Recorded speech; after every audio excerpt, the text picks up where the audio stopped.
So did you know that 300 million cells die every minute in the human body? And that is what keeps us alive. Isn't that strange? Even at the basic biological level, it is change. It is the replacement of old cells by new cells that keeps us going. So change is the only constant in our lives. And yet, we are so afraid of change. How can we embrace change better to live our lives to the fullest? Let's talk about this today. A brief introduction of myself before I start.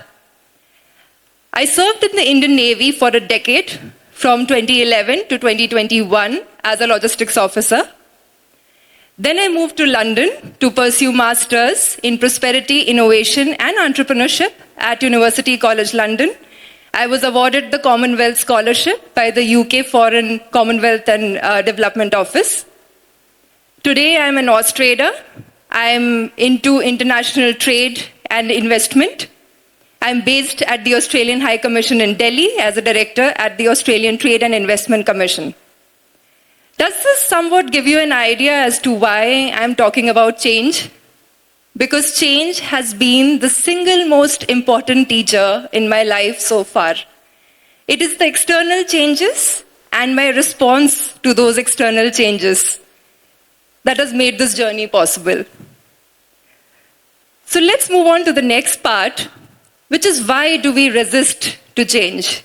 Why is it that when you are in a particular setup and everything is going in a certain way, and somebody tries to change something, you don't feel okay with that? I just want to let you know that it is not your fault. Our brains are hardwired to perceive lack of information as threat.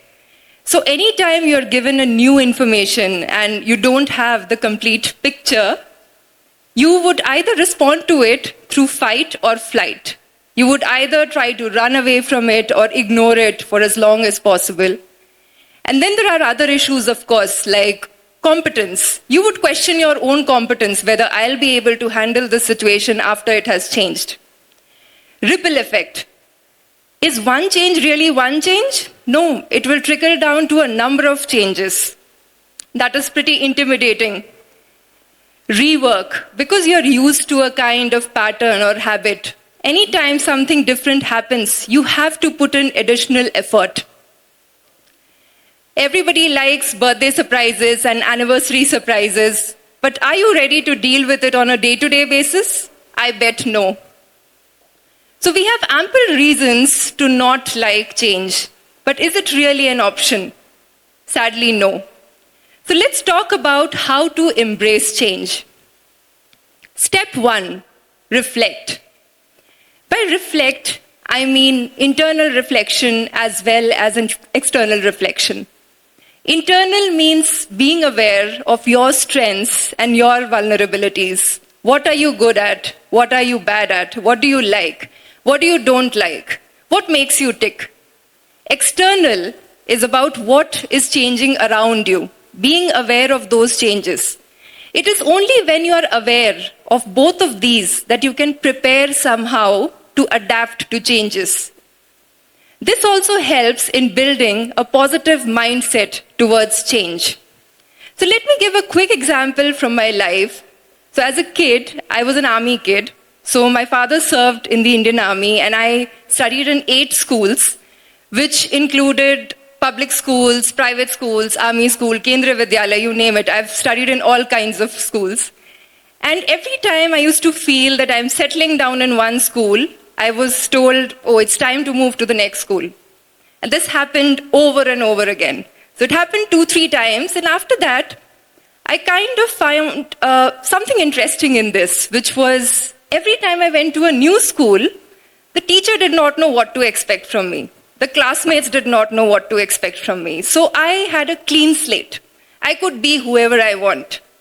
And I started experimenting with my personality. Even at that age, I probably had developed a mindset which looked change in a very positive manner. And then, a very prominent example from my life. is this. So on the left, you see a photograph from my time in the Navy. So here I am with my course mates, and we are all wearing the same bright white uniform. So armed forces is more of uniformity and discipline, right? So there is a particular protocol and procedure to everything that we do. Whether it's eating, whether it's marching, you would see some kind of synchronization. So there is discipline, uniformity, synchronization everywhere. After 10 years in the Navy, I pushed myself to UCL. Now UCL is one of the top 10 universities in the world.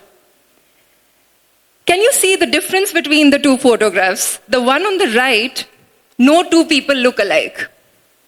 Because we all were from different countries with different mindsets, different viewpoints. And the single most important thing that was valued at UCL was diversity. Because they wanted us to be our original selves and then problem solve to bring out innovative solutions. So I got the discipline and time management from the Navy and the creative problem solving skills and open-mindedness from UCL. So I'm a product of both. So this is how, when you expose yourself to different things, you evolve as a person. What I want to let you know is that you don't have to make such a major change in your life, but you begin by focusing on tiny little things like probably trying a new cuisine, reading a new book, talking to new people. That is how you expose yourself to newness and become comfortable with change. The step 2 is reinvent. As the word suggests, it means creating a new you in response to the change. The change is like an opportunity, the external change. So the first step was all about preparation. This one is about execution. I'll again go back to my academy days to illustrate this example. So on the photo on the left, you can see me. This is in the final year of engineering. I joined Navy through the university entry scheme. I had gone for SSB to Bhopal. It's a 5-day process of physical, psychological tests that we go through. And then this photograph is clicked with all the recommended candidates. The photo on the right is post-training in the Indian Naval Academy. Once you complete your training, you do the passing out parade. And here I'm standing with my parents.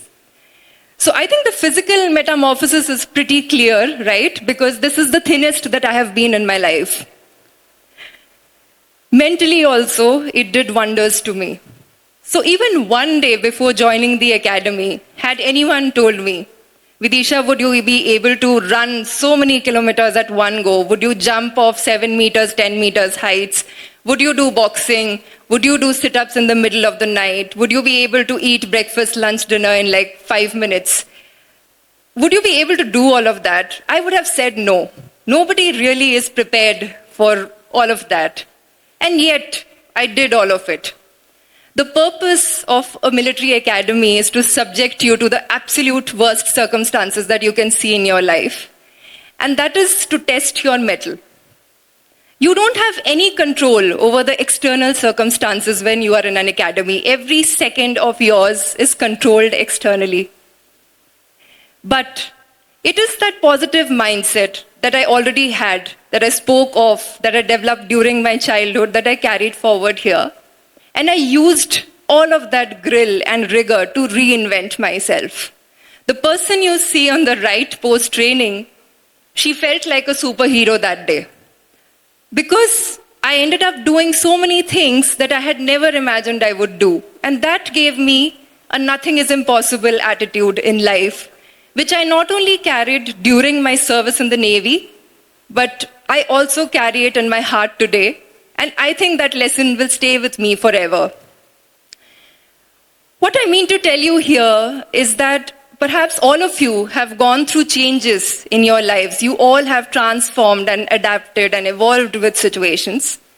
I need you to reflect on it, acknowledge the amount of effort that you have put in every single time you have evolved and turned into something new. Keep that confidence with you. And with that, I'll move to the next step, which is reinforce. Reinforce is about strengthening. The more and more you go through these cycles of transformation, you adapt, you evolve, the more confidence you gain. Do not forget the lessons that you have learned. Do not let go of that confidence. You should come back stronger after all those experiences and transformations. Again, going back to training. So during my training, it was absolutely not a cakewalk. And I was not among the best trainees in the academy for sure, because I suffered from a pelvic fracture and I was admitted for a while in the academy. When I was passing out, during the passing out parade, that was the time that my orthopedic doctor, after completion of that ceremony, told me that, Bidisha, do not undertake any other tasks which put additional stress on your legs, because I was still in recovery phase when I had gone back to training from bed rest after a pelvic fracture. But as luck would have had it, in 2013, I saw this notification from Indian Navy, which asked for volunteers to lead the naval contingent during RD parade. And if you've seen any armed forces contingent, you would know the amount of rigor that goes into it, the amount of effort and synchronization that takes place. And it's months of effort. But I couldn't resist it, because this was a dream for me. As a kid, I had gone to attend Republic Day parades with my father, and I wanted to march.